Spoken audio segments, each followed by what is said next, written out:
광고도 너무나 잘 해주셨는데요. 이번 수요일 날 새벽 기도는 제2수요일 예배로 드립니다. 저희가 제2수요일 예배를 사실은 수요 저녁 예배로 드리는 교회도 많이 있는데요. 저희도 아마 전에 그렇게 했었던 것 같고, 특별히 새벽 시간에 드리는 의미는 저희가 이 십자가를 이마에 그렸을 때 이것을 하루 종일 지우지 않고 살아가는 또 그런 전통이 있습니다. 그래서 혹시 제2수요일 그 전에 길거리 다니다가 혹은 직장에서 이 십자를 긋고 다니는 사람들을 보신 적이 있으셨는지 모르겠어요. 그래서 저희가 요즘 새벽 기도는 계속 뜨겁게 부르짖으면서 기도하고 있는데, 이번 수요일만큼은 조금 조용한 기도와 의식으로 예배를 드리게 될 것 같고요.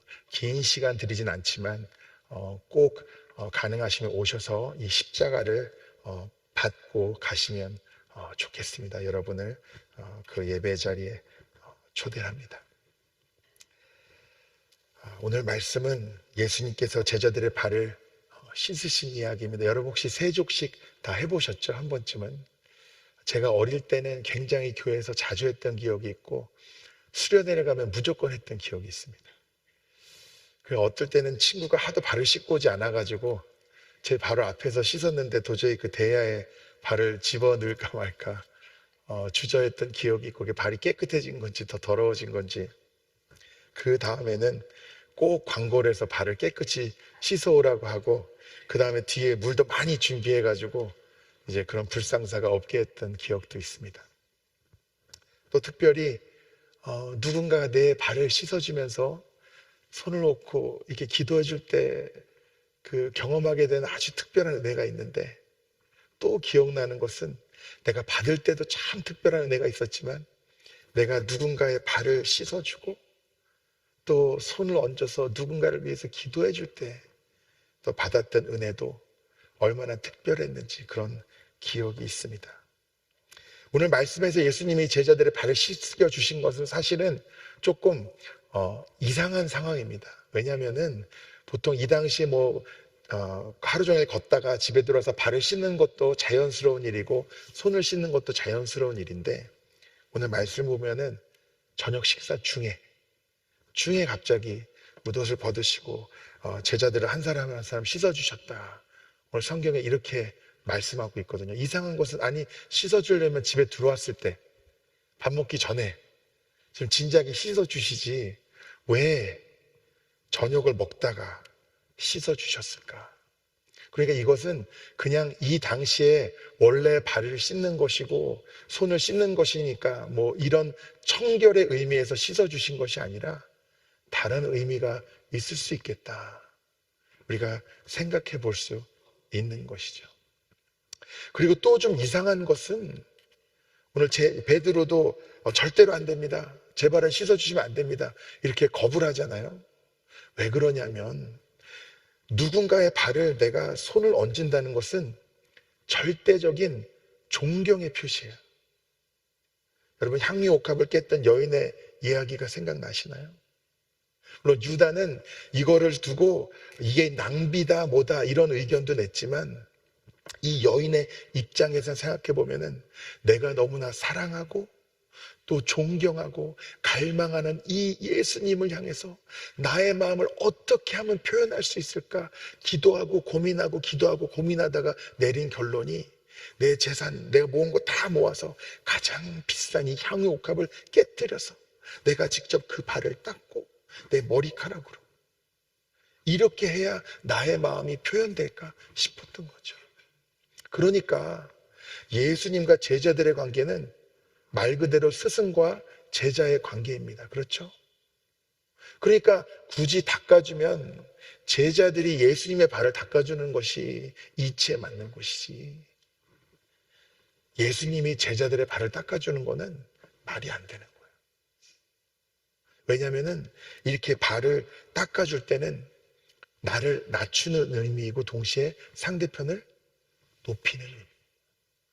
그러니까 예수님이 제자들을 닦아줌으로써 자기는 스스로 종처럼 낮은 모습으로, 그리고 상대편이 내가 마치 존경하는 대상인 것처럼 그렇게 표현을 하신 거예요. 그러니까 베드로를 예수님이 존경하셨을까? 이렇게 생각해봐도 이치가 맞지 않는 것이죠. 제가 조금 더 젊을 때 인도를 여행할 기회들이 참 많았는데 아주 한적한 시골에 여행했던 기억이 있습니다. 인도의 시골에 갔는데 처음부터도 그랬는데 가는 곳마다 무슨 냄새가 나냐면 그렇게 카레 냄새가 나요. 카레 냄새가. 그래서 저는 카레를 어디 뿌려놔 그게 아니라 매일 먹고 또 들어가고 나가는 게 카레다 보니까 그냥 모든 그 집안에서 카레 냄새가 나는 거예요. 저희 한국 사람들이 가면 뭐 김치 냄새 난다, 마늘 냄새 난다 뭐 이러는 것처럼. 근데 그 아주 한적한 시골 마을에 갈 기회가 있었는데 어떤 여자분이 걸어 들어오면서 뒤에 사람들이 따라오니까 온 마을 사람들이 다 가가지고 다 그 여자분의 발을 만지고 발에 입을 맞추는 거예요. 그래서 저게 뭡니까? 그랬더니 이 근방에서 굉장히 존경받는 지도자인데 그 존경의 표시로 발을 만지고 입을 맞추는 거라는 거예요. 그래서 이렇게 누군가의 발을 만지고 입을 맞추는 것은 절대적인 존경의 표시구나. 그러면서 저한테 그 설명을 해줬던 그 인도분이 이런 얘기를 해요. 실수로라도 발로 남을 툭 건들면 안 된대요. 그건 반대의 의미가 있다고 굉장히 주의하라고 하더라고요. 본인이 스스로 가서 만지면 존경의 표시지만 내가 발로 누굴 툭툭 잘못 건드리면은 이 지역에선 굉장히 남을 깔아내리거나 모욕하는 의미라고 하더라고요. 그래서 이렇게 발이 이런 의미가 있구나. 물론 문화와 뭐 나라와 시대에 따라서 조금 차이는 있을 수 있지만 제가 볼 때 보편적으로 누군가의 발을 만진다는 것 자체는 항상 나는 낮추고 상대편은 높이고 그런 의미가 있는 거예요. 근데 왜 밥 먹다 말고 식사 중에 예수님께서 갑자기 발을 씻으셨을까? 그러면서 7절에 뭐라고 하시냐면 내가 하는 것을 내가 지금은 알지 못하나 이후에는 알리라. 이렇게 말씀하셨어요. 예수님께서 지금 본인이 하는 이 행동에 대해서 제자들이 지금은 온전히 이해 못할 것을 아셨고 그 현실을 받아들이시면서 하지만 동시에 뭐라고 하시는 거예요? 지금은 너네가 모르지만 내가 왜 이러는지 정말 제대로 지금은 내가 아마 설명해도 너희들이 온전히 다 이해 못하겠지만 이제 너희들이 깨닫게 되는 날이 올 거야. 이렇게 말씀을 하시는 거예요. 그게 뭘까? 또 오늘 말씀 첫 절에 보면은 마지막에 뭐라고 하냐면 자기 사람을 사랑하시되 어떻게 사랑했다고 하십니까? 끝까지 사랑하시니라. 그러면 또 이 끝까지 사랑한다는 것은 무엇을 의미할까? 그런 생각이 드는 거예요. 여러분 사랑하는 사람 있으세요? 사랑하는 사람 있으시죠? 네. 옆에 계신 분, 앞에 뒤에 계신 분, 내가 가장 사랑하는 사람이 누굴까 하면은 여러분 떠오르는 분들이 있을 거예요. 자녀들이 생각나고 부모님이 생각나고 형제들이 생각나고 또 우리 교회 믿음 안에서 형제 자매들이 생각나고 또 여러분 특별히 친한 분들 있으시잖아요. 자, 그러면 여러분이 아는 모든 분들을 다 사랑하시나요? 네? 아멘. 내가 아는 지금까지 만나고 말이라도 한번 섰고 나의 삶의 여정에서 인연이 있는 사람은 내가 다 사랑하세요? 다 온전히 사랑하십니까? 아멘?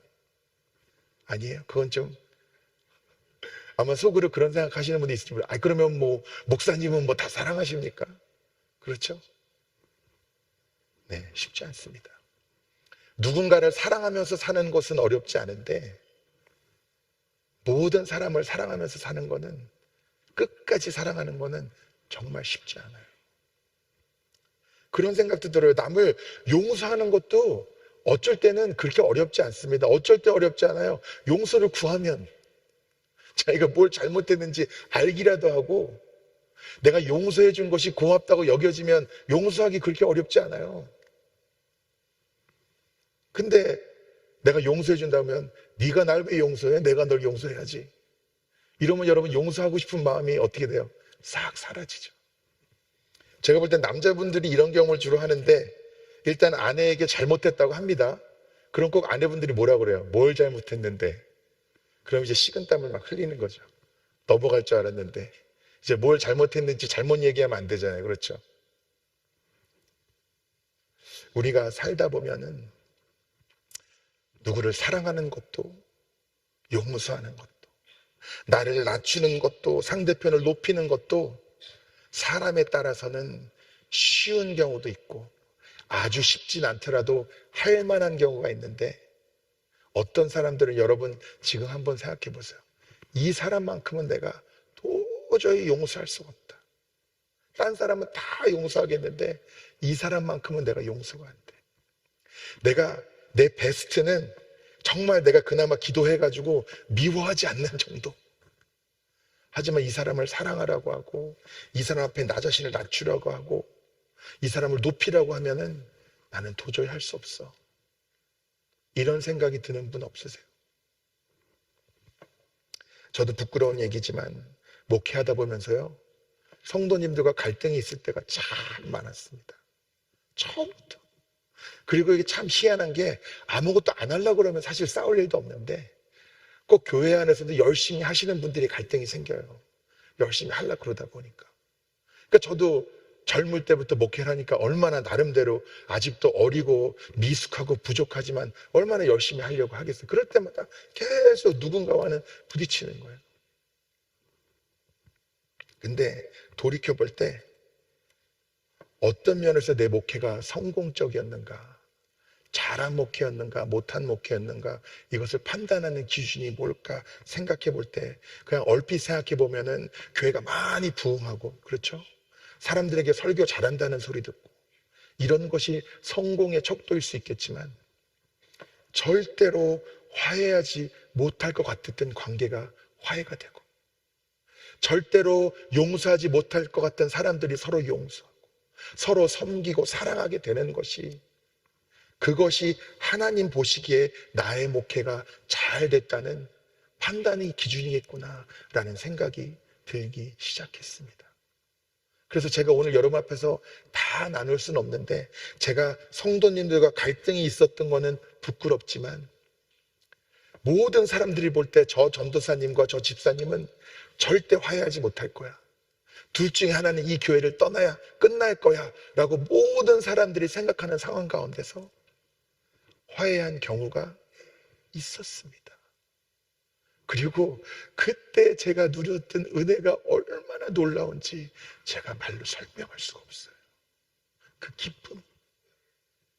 내 스스로 똑똑하다고 생각하고 잘났다고 생각했던 내 판단으로는, 야, 내가 떠나든 이 사람이 떠나든 둘 중에 하나가 떠나야 이게 끝나겠구나, 교회에 평화가 오겠구나 라고 생각했는데 하나님이 놀랍도록 일하셨어.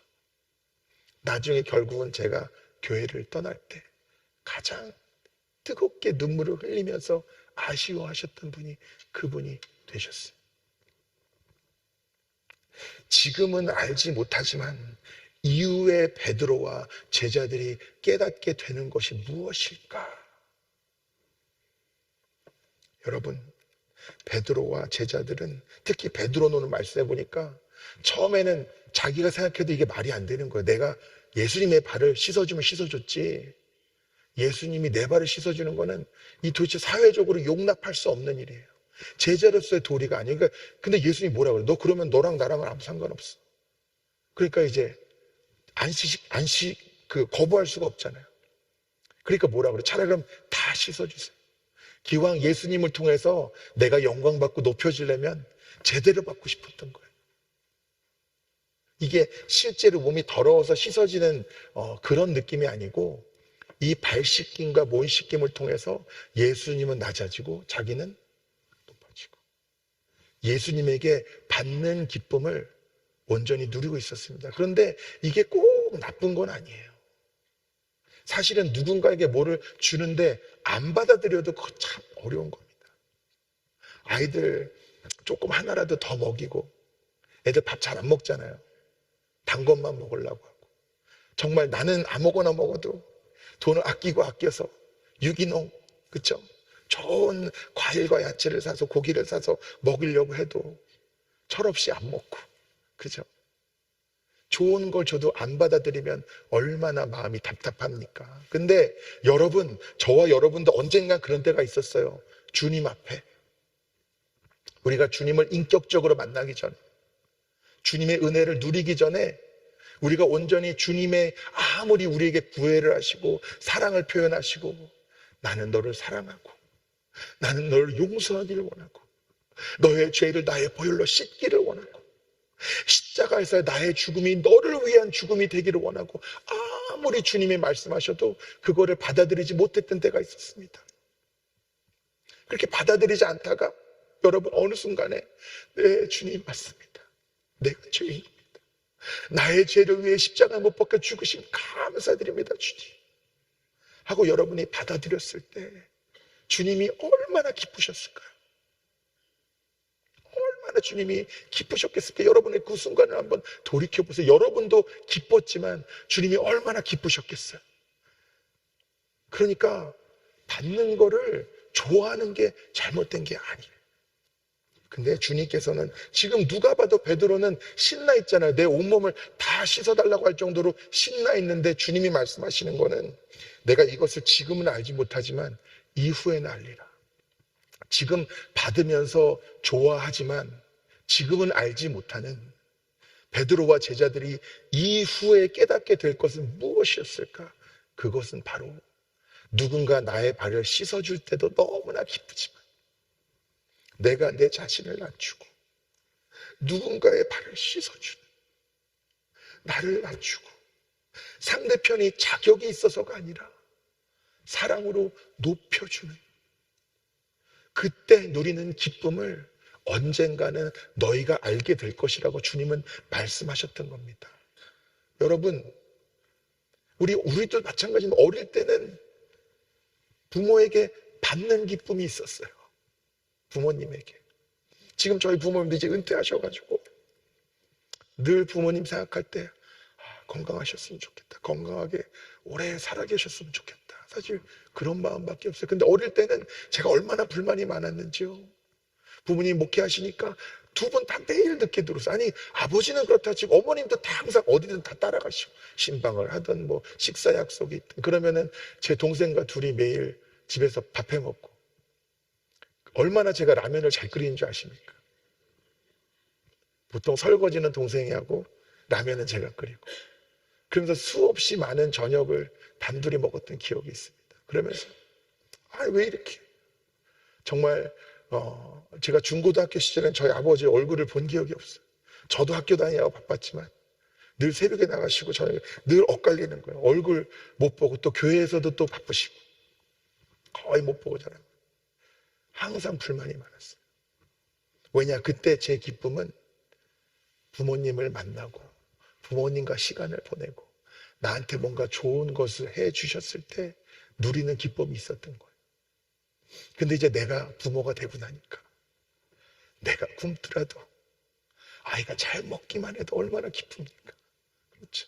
나는 그냥 후질구레한 옷 입더라도 내가 조금의 여유가 생기면은 이게 사치인지 뭔지 이거를 몇 개월 입을지 이런 거 계산 안 하고 그냥 제 기억납니다. 첫 아이가 생겼을 때 그렇게 왜 이렇게 쬐끄만 신발만 보면 사고 싶은지. 이성을 잃어요, 이성을. 왜냐하면은 주는 기쁨을 이제 맛보기 시작한 거예요. 주는 기쁨. 그러면서 계속 또 제가 성숙하여지니까 이제는 부모님에게도 옛날에는 왜 나한테 이런 걸 안 해주시나.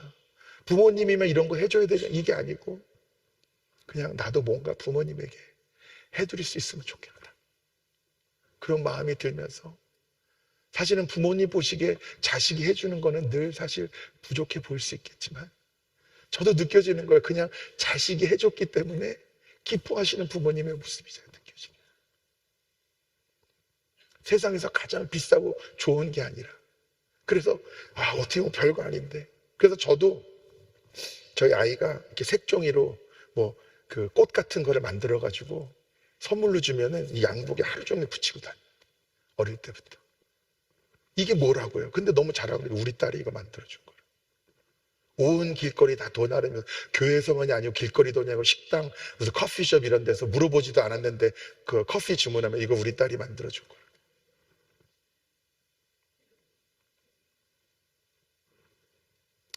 누군가에게 받는 기쁨, 또 누군가에게 주는 기쁨. 내가 높아졌을 때, 섬김 받았을 때 누리는 기쁨도 있지만, 한없이 나는 낮아지고 누군가를 높였을 때 누리는 기쁨, 그 기쁨도 예수님은 제자들이 깨닫기를 원하셨던 거예요. 사실 제자들의 모습을 보면은 인간적으로 생각할 때 부족한 모습 얼마나 많습니까? 사실은 한심하다 싶을 정도로 부족한 모습들이 많죠. 그럼 잘 아시겠지만 결국에 제자들도 다 성령 받고요, 몇 명을 제외하고는 다 순교했습니다. 다 예수님의 길을 따라서 나의 십자가를 지고 나를 죽이기까지 핍박하고 미워하고 원망하는 그 사람들을 위해서 눈물로 중보하면서 죽어갔습니다. 왜? 이후에 내가 알리라는 그 말씀이 성취가 된 거예요. 그래서 제자들을 사랑하시되, 자기 사람들을 사랑하시되 끝까지 사랑하셨던 그 예수님의 사랑이 그대로 제자들에게도 흘러가서 이 발을 씻겨주신 것이 한 번의 사건이 아니라 이 이후에 이들의 신앙의 여정에 방향을 제시해 주셨고, 그리고 그렇게 살고 그들은 그렇게 죽었습니다. 여러분이 다시 묻겠습니다. 여러분, 모든 사람 다 사랑하시나요? 누구일지라도 다 내가 그 사람의 발을 씻겨주실 수 있으신가요? 아니면 지금 앉아서 곰곰이 생각해 보니까 내가 우리 부모님 얘기하고 자식들 얘기할 때는 마음이 따뜻해지지만 그 얼굴만 떠올려도, 그 이름만 떠올려도 가슴이 답답해지고 이가 갈리고 막 화가 나는 그런 사람은 없으세요? 제가 아는 어떤 목사님이 목회를 잘하고 못하고를 떠나서 목회하면서 너무나 성도님들과의 관계 때문에 고생을 하셨어요. 그리고 실제로 이 목사님을 정말 좀 못 살게 구는 분들이 많이 있었던 것 같아요. 근데 이분이 어느 날 기도하는데 너무 힘드니까 하나님한테 나갈 수밖에, 무릎을 꿇을 수밖에 없는 거예요. 계속 기도하는데, 주님 어떡합니까? 주님 너무 힘듭니다. 그러니까 주님이 이렇게 응답하시는 것 같아요. 내가 걔네 혼내줄까? 내가 확 쳐버릴까? 꼭 이렇게 말씀하시는 것 같더래요. 근데 자기가 대답을 못하겠더래요. 펑펑 눈을 흘리면서, 주님 그러지 마세요. 주님 그러지 마세요. 그러면서 자기도 모르게 자기를 핍박하는 그 사람들을 위해서 눈물로 기도하는 자신의 모습을 보게 됐답니다. 그러면서 이것이 나를 향한 예수님의 마음이구나. 이것이 내가 품어야 되는 마음이구나. 그거를 깨달았대요. 여러분 어떠세요? 여러분 마음속에 지금 미워하고 판단하고 생각만 해도 가슴이 답답해지는 그 사람이 누구입니까? 여러분이 사랑할 만하고 용서할 만하고 오히려 지금도 너무 좋아서 뭐라도 해주고 싶은 그 사람들 말고, 내가 생각하면은 고기가 절레절레 한숨이 나오고 답답한 그 사람은 누구입니까? 그 사람에 대한 주님의 마음은 뭐라고 생각하세요? 그 사람에 대한 주님의 마음과 나의 마음이 같아지는 거, 그게 주님이 우리가 깨닫기를 원하시는 게 아닐까요? 저는 목회를 하다 보니까 조금은 익숙해진 것이 늘 평가받는 자리에 있어요. 설교를 하나 하더라도 평가를 받고, 목회를 하는 모든 것들마다 저는 평가받을 수밖에 없는 자리입니다. 근데 여러분도 평가받으시는 거예요. 저도 여러분 이렇게 보면서 제가 말씀드렸죠. 이제 어느 정도 어느 자리에 앉으시는지 제가 이제 대충 압니다. 네. 그래서 오늘 안 오셨나? 여러분 앉으신 자리 아니까 여러분 보면은 설교를 듣는 여러분의 자세도 보이고요. 여러분은 잠깐 눈을 감고 깊이 생각하시는 그 시간이 있으시잖아요. 잘 보입니다. 교회에서 사역을 할 때도 동역하면서 어떤 분들은 굳이 부탁을 안 해도 뭐만 맡기면은 아주 책임감을 갖고 열심히 하시는 분들도 계시고, 또 어떤 분들은 뭐만 맡기면 누구랑 싸우시는 분이 계시고. 제가 누군가를 judge, 판단하는 건 아니지만 evaluate는 하는 거죠. 왜냐하면 저도 잘 살펴봤다가 나중에 이분들 중에 어떤 분들이 또 우리 평신도 리더를 감당하게 될지를 저도 지켜봐야 되잖아요. 그렇죠? 그러니까 이제 보는 거죠. 저도 늘 봅니다. 여러분도 어떤 면에서는 평가를 받으시는 거예요. 그렇지만 저도 그렇고 여러분도 그렇고 서로를 판단해서는 안 됩니다. 저지는, 판사는 오로지 한 분뿐이에요. 누구십니까? 예수 그리스도. 마지막에 우리의 믿음, 우리를 판단하실 분은, 우리의 모든 행위까지도 보시고 판단하시는 분은 예수님 한 분뿐이고, 우리의 사명은 예수님이 제자들에게 몸소 보여주셨던 것 같이 그저 우리는 사랑하고 섬기고 용서하고, 우리가 기도의 자리에 나아가서 주님께 부르짖으면서 구해야 될 것은 내가 도저히 내 노력과 내 인격으로는 용서할 수 없는 저 사람을 용서하게 하시고, 그냥 용서하는 정도가 아니라, 미워하지 않는 정도가 아니라 정말 사랑하고 그 사람을 위해서 기도하고 존경한다고 표현할 정도로 끝까지 사랑하는 것이 저와 여러분의 사명인 것입니다. 여러분, 그렇게 살고 계십니까? 그렇게 생각하면은 우리가 용서 못할 사람이 없죠. 교회에서 아무리 큰 분란과 갈등이 있었더라도 회복되지 못할 상황이 없지요. 맞습니까? 이거는 제가 그냥 하는 얘기가 아니에요. 오늘 말씀을 여러분에게 나누는 겁니다. 그것이 예수님이 우리에게 몸소 보여주신 뜻입니다. 서로를 바라보면서, 우리는 다 외모를 보잖아요. 외모. 우리의 말도 성격도 다 저는 외모라고 생각합니다. 어떤 사람은 말이 거칠어요. 그냥 표현 자체가. 경상도 분들, 이런 분들 그냥 표현 자체가 들으면은 듣기에는 거칠어요. 근데 또 얘기하다 보면은 사람은 거칠지 않을 때가 있잖아요. 그렇죠?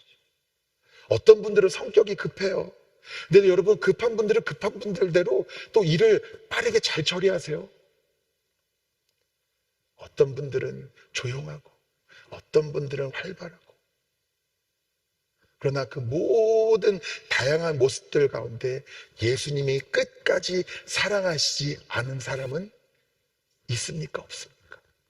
없지요. 없지요. 그러니까 제가 우리 아틀란타 한인교회 담임 목사로 오면서 제 기도 제목 중 하나는, 뭐가 내 목회의 성공일까? 와가지고 매주 출석 인원이 늘고 재정이 늘고 이런 게 성공일까? 그런 것들도 중요합니다. 중요하지 않다는 게 아니에요. 그런데 제 나름대로 삼은 기준은 그 누구라도 내가 미워하지 않고, 어떤 상황일지라도 자잘못 이런 거 다 떠나서 그 누구도 미워하지 않고 끝까지 사랑하고 끝까지 그 사람을 위해서 기도하고, 주님이 그 영혼을 사랑하시는 것 같이 나도 사랑할 수 있다면, 그러면 내 목회는 성공이다. 사람 눈에는 어떻게 판단받을지 몰라도 하나님 보시기에는 그 목회는 성공이다. 제가 그렇게 마음을 먹었습니다. 그런데 여러분, 저만 주님 앞에 서서 판단받는 거 아니잖아요. 주님이 우리의 삶과 신앙을 보실 때 여러분도, 우리 아틀란타 한인교회도 세상의 기준으로는 당연히 누구 하나 떠나지 않으면 해결되지 않을 너무나 안타까운 상황들도 있을 수 있지만, 주님의 영이 우리 가운데 임하고 주님의 말씀 가운데 거하고 우리가 주야로 묵상하고 주님께 부르짖고 구하고 구하면, 내 능력으로는 안 되지만 주님이 나의 힘과 능력이 되심으로 말미암아 회복되지 못할 관계가 없고, 절대로 이 교회가 하나 되어 주님의 사명을 감당하며 나아가지 못할 이유가 없는 것입니다.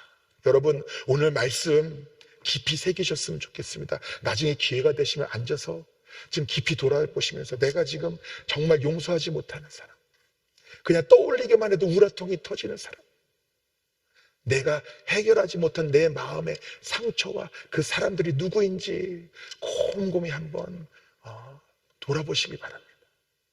그리고 그 임들은 붙잡고 치열하게 기도하시기 바랍니다. 그래서 주님의 마음이 나에게 부어질 때, 여러분 그거 아세요? 누구 미워하는 것도 힘들어요. 그거 내 스스로가 메말라요. 내가 용서하게 되고 남이 나에게 욕을 하건 비난을 하건 그거에 상처받지 않을 정도로 내가 주님 안에서 충만하게 서게 되면은 어떤지 아세요? 행복해요. 기쁩니다. 왜 이렇게 목사님들이 스트레스 받고 뭐 쓰러지고, 저도 아틀란타 한인교회 부임만 되니까 제 근처에 가까운 분들은 다 건강 걱정하시네요. 건강 잘 챙기고 급하게 하지 말고 운동 많이 하고 스트레스 받지 말고. 원래 이렇게 큰 교회를 담임하고 감당하다 보면은 얼마 안 가서 쓰러지고 병나는 분들이 많다는 거에서 왜 그렇지 곰곰이 생각해보면 일이 꼭 많아서라기보다는 이런저런 신경 쓸 일들과 수많은 관계 속에서 받는 그 스트레스와 아픔으로 무너지겠구나 생각이 들었어요. 그러니까 누군가를 용서하고 사랑하고 나를 낮추고 상대편을 높이는 것은 결국에는 내가 사는 길이고, 결국에는 내가 가장 큰, 왜냐하면 받는 기쁨도 좋지만 주는 기쁨은 어때요? 더 좋으니까. 내가 어릴 때 부모님에게 받았던 기쁨도 지금만 떠올려도 너무 기쁘지만 나의 자녀들에게, 나의 부모들에게 내가 주는 그 기쁨, 여러분 이미 맛보셨잖아요. 어느 게 더 큰 기쁨이고 은혜입니까? 주님은 그것을 우리가 누리기를 원하시는 거예요. 그러니까 너네 고생 좀 해봐라 이게 아니고 너네도 이 더 크고 놀라운 기쁨을 맛봐라 이러고 우리에게 초대하시는 거예요. 여러분 어떻습니까? 주님의 이 초대 수락하시겠습니까? 저와 여러분이 함께 주님이 이후에 알리라는, 언젠가는 깨닫게 될 것이라는 이 말씀, 오늘 말씀을 보면은 여러분 유다가 자신을 팔 것을 알고 계셨어요? 분명히 오늘 말씀에 언급이 됩니다. 그렇죠? 근데 그 유다의 발을 씻겨 주셨습니다. 여러분 그걸 기억하세요. 그것이 바로 예수님이 저와 여러분에게 주시는 말씀입니다. 그렇게 살아가게 되시기를, 용서하게 되시기를, 나를 낮추고 상대편을 높이고 존경한다고 표현할 정도로 높이는 그 기쁨과 은혜를 누리시게 되기를 간절히 축복합니다. 함께 기도하시겠습니다. 사랑과 은혜가 풍성하신 주님, 우리가 살아가면서 때로 받은 아픔과 상처도 많지만 주님의 은혜로 다 회복시키시는 줄 믿습니다. 우리가 살아가면서 받은 은혜, 또 받는 기쁨도 누렸지만 이제는 주님을 따라 끝까지 사랑하고 이제는 내가 낮아져서 섬기고 주는 기쁨을 누리기를 원합니다. 주님, 내 안에 아직 해결되지 않은 아픔과 상처, 원망하는 마음이 있다면 주님의 보혈로 덮으시고 이제는 주님의 은혜를 부어주셔서 더 이상 억눌리고 상처 가운데 날마다 메말라지는 삶이 아니라 다시는 목마르지 아니하리라 라고 말씀하신 주님의 그 은혜를 누리며 기쁨 가운데 주님으로 가장 행복한 삶을 누리는 저희가 되게 하여 주시옵소서. 주 예수 그리스도의 이름으로 기도드리옵나이다.